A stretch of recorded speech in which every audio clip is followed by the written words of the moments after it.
Imagine a place where, the loudest thing on any given day is the wind. A town called Elliott Hollow. It's so isolated that landlines are still the norm. And for everything else, news, music, company, there's just one radio station, 97.3 Hollow Radio. It was the town's heartbeat. Now imagine something gets into that heartbeat. Not a virus, not a disease, but a sound. Okay, so let's dive into this. What we have here is an absolute staggering collection of documents, field notes, interviews. They all tell a story that feels like reality itself just sort of broke down in one small town. And it was all triggered by a single simple melody that just wouldn't stop. Yeah. So our mission today is to track this thing, to understand how a weird sound on the radio went from being an annoyance to a tool for merging human minds, for total identity synthesis. And what's so fascinating and frankly terrifying is how methodical it all was. This wasn't chaos. You can see a clear trajectory. It moves from something external, a sound, to something deeply internal, a psychological collapse. Right. And it forces you as a really fundamental question. If you start chipping away at the reality, someone knows. How long does their identity, their very sense of self, actually hold up? And in Elliott Hollow, the answer was not long at all. Because they let it in. They welcomed it. That's the key. That's phase one. Their isolation was their biggest vulnerability. Because the signal didn't need to be strong. It just had to be there on the only channel they listened to. And that's the technical mystery here. The sources are very clear on this. It wasn't static or interference. It started as this low hum under the normal broadcast. But day by day, it got louder. A slow, looping, melancholic tune. No lyrics. And the reports all use the same phrase. Unnatural clarity. Unnatural clarity. That just sounds wrong. A pirate signal should be fuzzy, right? It should crackle. It should. But this had none of that.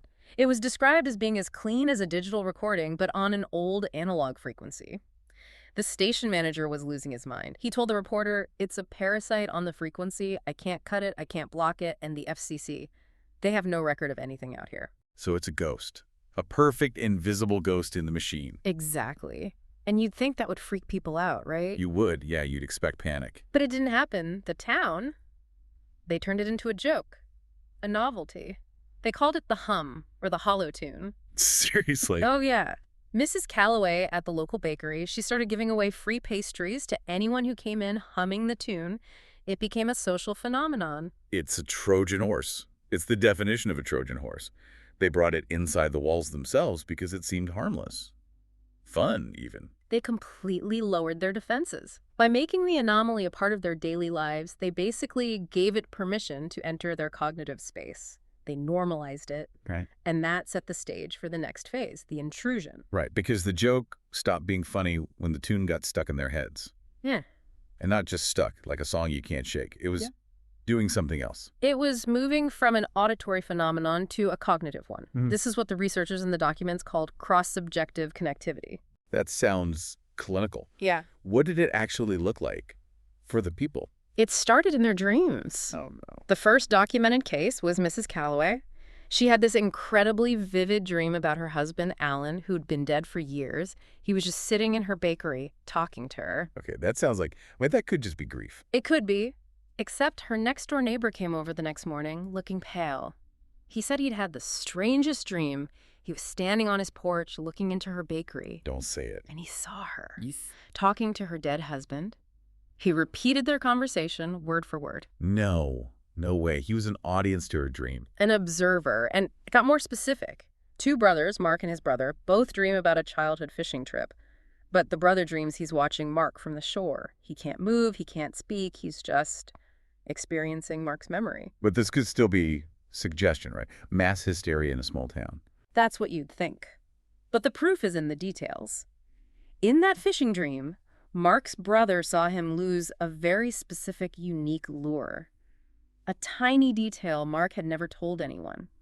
But his brother saw it happen. So the signal wasn't just planting ideas. It was creating a bridge, a shared space where one person's mind could bleed into another's. The notes say it best. They weren't dreaming alone, they were being taken somewhere else together. And the one thing every single one of them had in common. They all listened to the melody before they went to sleep. It was the key that unlocked the door between their minds. This is horrifying. But it was still just in their dreams. The real breakdown happened when that bridge stayed open during the day. That's the collapse, when the dream started rewriting reality. The case files here are just devastating. Let's start with Miss Carter, first grade teacher for 20 years. Shows up to school late one morning. The principal finds her just standing in the hallway looking lost. And she doesn't know her own name. She keeps insisting she's someone else, a woman she barely knew from church. Then there's Henry Weaver, the clerk at the general store. One day he just refuses to work the register. He's adamant. "I'm the mayor," he says. Just a delusion, you'd think. Except the actual mayor, John Harley, had been telling everyone he'd been having these stressful dreams about being a store clerk. It was a swap. The dream state cohesion was now overriding their real-world identities. And it gets worse. Alice Peru, a woman who lived her whole life alone, never married, no children. The reporter finds her just weeping in the pharmacy. Begging for news about her son. Where is my son? She's describing his face, his room, memories of a life she's lived with him with total, absolute conviction. But he never existed. She'd been overwritten with a phantom. It's not delusion. It's a transplant, a memory transplant. Exactly. The novelty is gone. This is systematic disassembly of the self. The certainty is what's so terrifying. They weren't confused. They were absolutely sure of their new reality. They were becoming something else. And that's what finally pushed the reporter over the edge. That question. What if I wake up tomorrow and I'm not me? They had to find the source. Which led them to the town's electronics guy, Ben Hoare, who points a shaky finger towards the woods. The old relay station. Some abandoned government thing from the 60s or 70s. Right. And the place is just as you'd imagine. Rusted fence, weeds everywhere, a squat concrete box. It looks dead.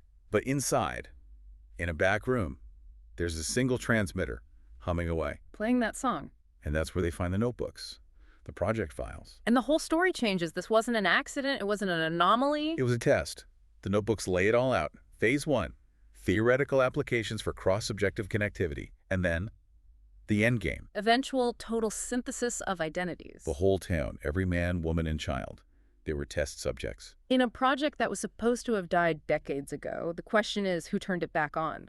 The reporter doesn't wait to find out. They find the main breaker. And they kill the power. The melody finally stops. The silence is described as feeling violently empty. A moment of hope. A false one.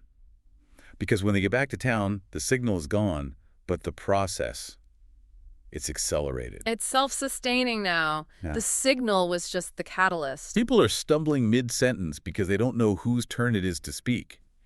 The reporter sees two men, their voices overlapping in perfect unison. Not an echo, a single thought from two mouths. The collective is integrating. The final interviews are chilling.